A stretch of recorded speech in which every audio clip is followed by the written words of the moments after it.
Olá, alunos do sexto ano. Nossa aula de hoje será sobre substâncias e misturas. Inicialmente, vamos entender qual seria o conceito de substância. Toda substância, pessoal, ela é formada por átomo. Nós não podemos esquecer que átomo é a menor partícula de um elemento. A substância pura é aquela formada por um único tipo de molécula, ou seja, um único tipo de material. A substância pura ela pode ser dividida em dois tipos: a substância pura simples e a substância pura composta. O que seria inicialmente a substância simples? A substância pura simples é aquela substância que é formada por um único elemento, ou seja, um único elemento químico. No caso do hidrogênio, o hidrogênio é formado por duas moléculas de hidrogênio, H, formando o H2.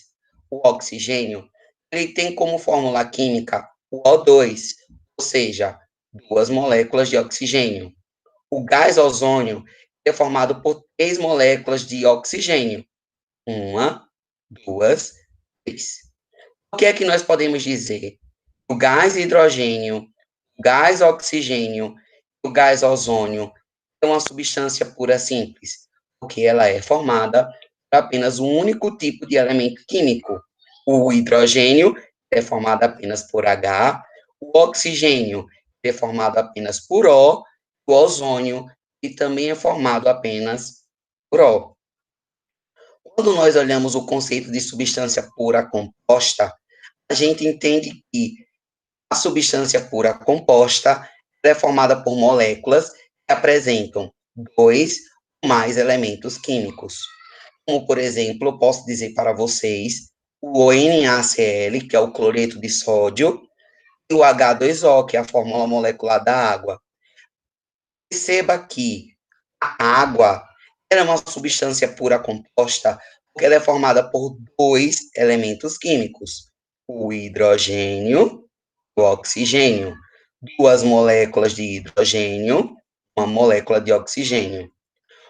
O cloreto de sódio, perceba que ele também pode ser considerado uma substância pura composta, porque ela é formada por dois tipos de elementos químicos, o Na, que é o sódio, e o Cl, é o cloro.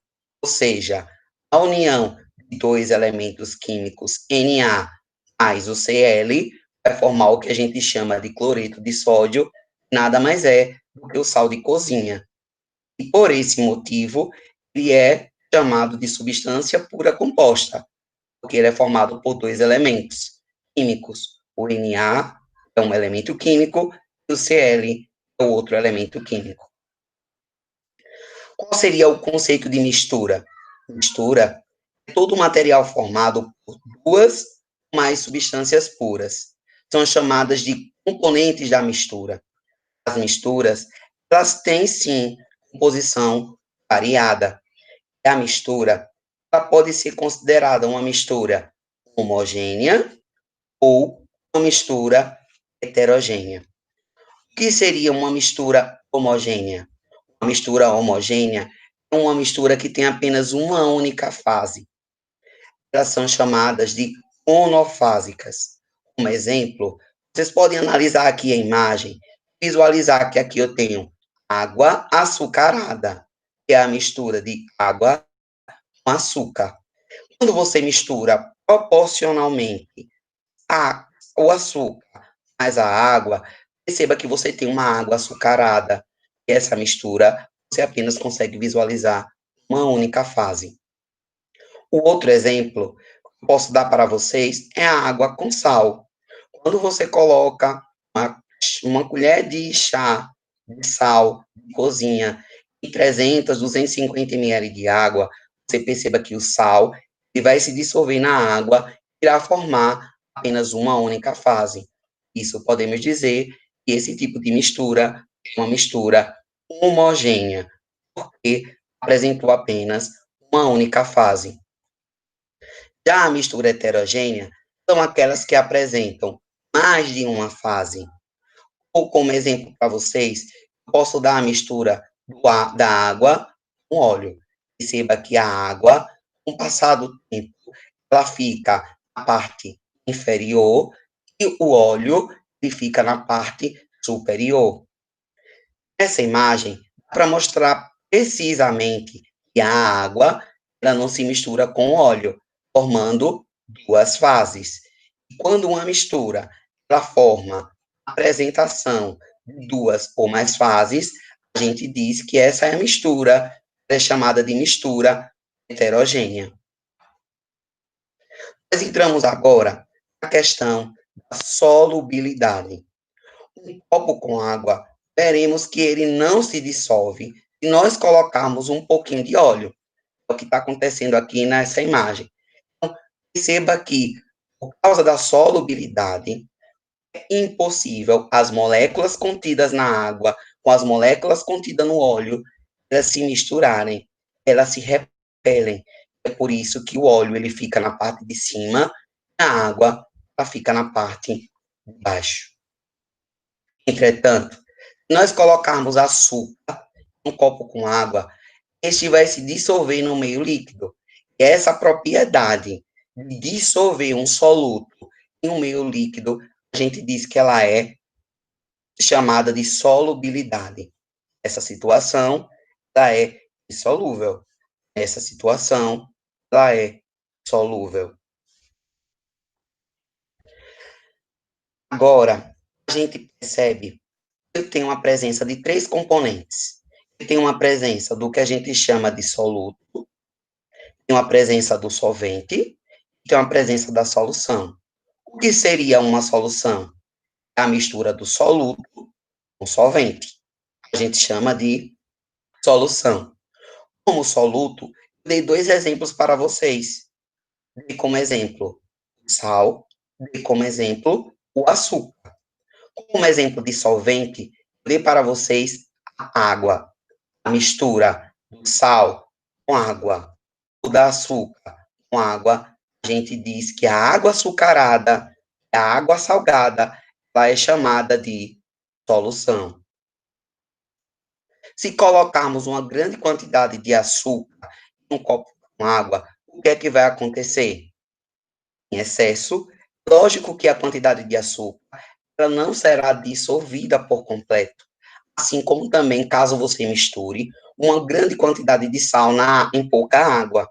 Consequentemente, esse excesso de sal ou de açúcar que você irá colocar em uma determinada quantidade de água, ele ficará depositado no fundo do recipiente, onde a gente diz que esse excesso ele não é solúvel. Percebe nessa imagem, parte do açúcar não se dissolveu, ele ficou no fundo do copo. A solubilidade ela pode então ser definida como a quantidade máxima de uma substância soluto que é possível dissolver em uma quantidade padrão de outra substância, denominada solvente, uma dada temperatura.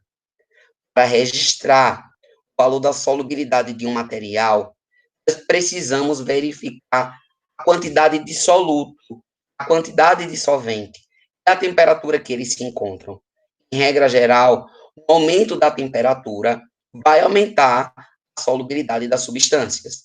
O que acontece, a maioria das vezes, quando a gente faz um café, nós colocamos, muitas vezes, uma quantidade exagerada de açúcar no café. Mas por que é que esse açúcar a gente não consegue perceber que ele ficou retido na panela ou ele ficou retido na garrafa? Porque como o café está em uma temperatura elevada, consequentemente, a sua solubilidade vai ser maior. Isso que aqui quer dizer. Quando uma temperatura ela é maior, consequentemente, irá também aumentar a solubilidade daquela determinada substância.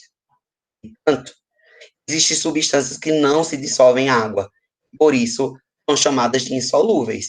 Exemplo disso, já falei para vocês o caso do óleo. O óleo ele é insolúvel na água, mas ao mesmo tempo nós temos substâncias que ela vai ser solúvel em qualquer proporção. É o caso do álcool. Quando nós Como nós estamos nesse momento de pandemia do coronavírus, alguns jornais, inclusive, estão mostrando como é que a gente converte aquele álcool que a gente compra no supermercado em álcool 70, o álcool mais apropriado para que nós possamos passar nas nossas mãos para higienizá-las, né? Essa situação, o que é que ele sugere? Você coloque uma determinada quantidade de água proporcional à porcentagem do álcool que você comprou, para que você dilua, dissolva aquele álcool, diminua a concentração dele de 90%, que na maioria das vezes é aquele álcool que a gente compra no supermercado, e diminua essa porcentagem adicionando água para 70%. Assim, entramos agora em outro tema, que é diferenciar um fenômeno químico para um fenômeno físico. Fenômeno, toda e qualquer transformação, mudança que ocorre com a matéria. O fenômeno físico é aquele que não vai se modificar. Por exemplo, quando você rasga um papel, esse é um fenômeno físico, porque não é porque você rasgou aquele papel e aquele papel deixou de ser papel e não transformou. A matéria ela não foi modificada. O papel ele continuou sendo o mesmo. Quando você tem como exemplo aqui do gelo derretendo, o gelo no estado sólido é formado por água. Quando o gelo derrete, aquela água, ela não deixou de ser água, ela apenas transformou do estado sólido para o estado líquido. Aqui eu tenho água no estado sólido, aqui eu tenho água no estado líquido. A matéria por si só, ela não foi transformada. A água, ela continuou sendo a mesma. Diferente, quando a gente fala sobre fenômeno químico, o fenômeno químico é aquele onde ocorre a transformação da matéria após a sua ocorrência, ou seja, uma modificação na estrutura na química da matéria. Como, por exemplo, posso dar para vocês um ferro, um prego que está enferrujado. Para que esse prego ele deixe de ser um prego sem ferrugem, é necessário que ele não sofra nenhuma transformação química. É necessário que componentes que tenham na atmosfera transformem o ferro do prego para que ele se torne um prego enferrujado. Isso significa que o prego ele sofreu sim a transformação química. Quando você olha, por exemplo, a queima, não vou dar nem como exemplo a queima de uma floresta, vou dar para vocês a queima de um papel. No exemplo passado, mostrei que quando vocês rasgam um papel, o papel ele não se transforma, ele não deixou de ser papel. Mas quando você pega um papel, queima ele sofreu sim uma transformação química, porque ele vai se transformar de papel para cinzas. Nessa situação, a gente diz que aí ocorre um fenômeno químico. Existe taxa de desenvolvimento das transformações químicas com relação à superfície de contato, com relação à temperatura. Eu peguei essa imagem do livro de vocês, que fala assim: quando colocamos um comprimido efervescente em um copo com certa quantidade de água, ocorre a dissolução do comprimido. Dos produtos dessa reação, o gás carbônico, responsável pela efervescência do comprimido. Portanto, se nós triturarmos um comprimido efervescente, reduzindo-se a pó, colocarmos esse pó em um copo com a mesma quantidade de água do exemplo anterior, ocorrerá a mesma reação química, porém com maior rapidez. Isso ocorre porque quando trituramos o comprimido efervescente, nós aumentamos a área de contato dele com a água, consequentemente a taxa de desenvolvimento da reação. Nós costumamos comprar aquele Sonrisal, né? Aquele comprimido que vende na farmácia que serve para má digestão. Quando nós colocamos aquele comprimido por inteiro na água, essa água ela vai formar mais bolhas, justamente por causa da superfície de contato dela. A quantidade de gás carbônico que vai ser liberado para que aquele comprimido entre em efervescência, consequentemente, será maior. Essa situação Perceba que a superfície de contato ela vai se reduzir ao pó. Consequentemente, o comprimido ele vai se dissolver mais rápido, porque você colocou o comprimido, ao invés de inteiro, colocou o comprimido triturado.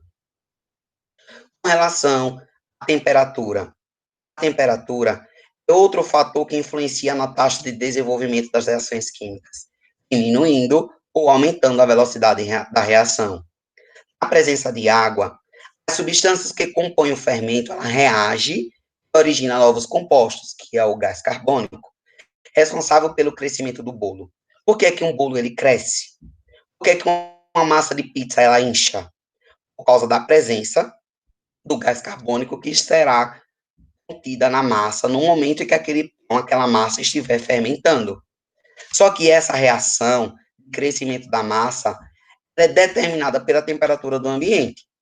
Quando a massa do bolo é colocada no forno, o aumento da temperatura vai provocar maior agitação entre as partículas do reagente, fazendo com que essas partículas elas se choquem e, consequentemente, a massa do bolo ela cresça rapidamente, ela suba. A mesma coisa acontece nem somente no forno, quando a gente coloca a massa da pizza para descansar. A maioria das vezes a gente coloca uma tampa, recipiente onde a gente colocou a massa, então a gente cobre com um pano de prato. Para quê? Para que a temperatura dentro daquele recipiente ela aumente e, consequentemente, a massa do bolo ela consiga inchar com maior facilidade, através do processo que a gente chama de fermentação, que está contido no fermento biológico. A atividade de hoje será a atividade do livro da página 99, 100, 101, 127, 128 e 129. Na página 129, você só irá responder até a sexta questão. Por fim, a gente conclui a aula de hoje. Agradeço a cada um de vocês a atenção. Estou contando no WhatsApp de 8 até o meio-dia, amanhã de hoje. Qualquer dúvida, pode entrar em contato comigo no privado. Não esqueça que as atividades elas precisam conter o cabeçalho. Por favor, coloque o nome completo de vocês.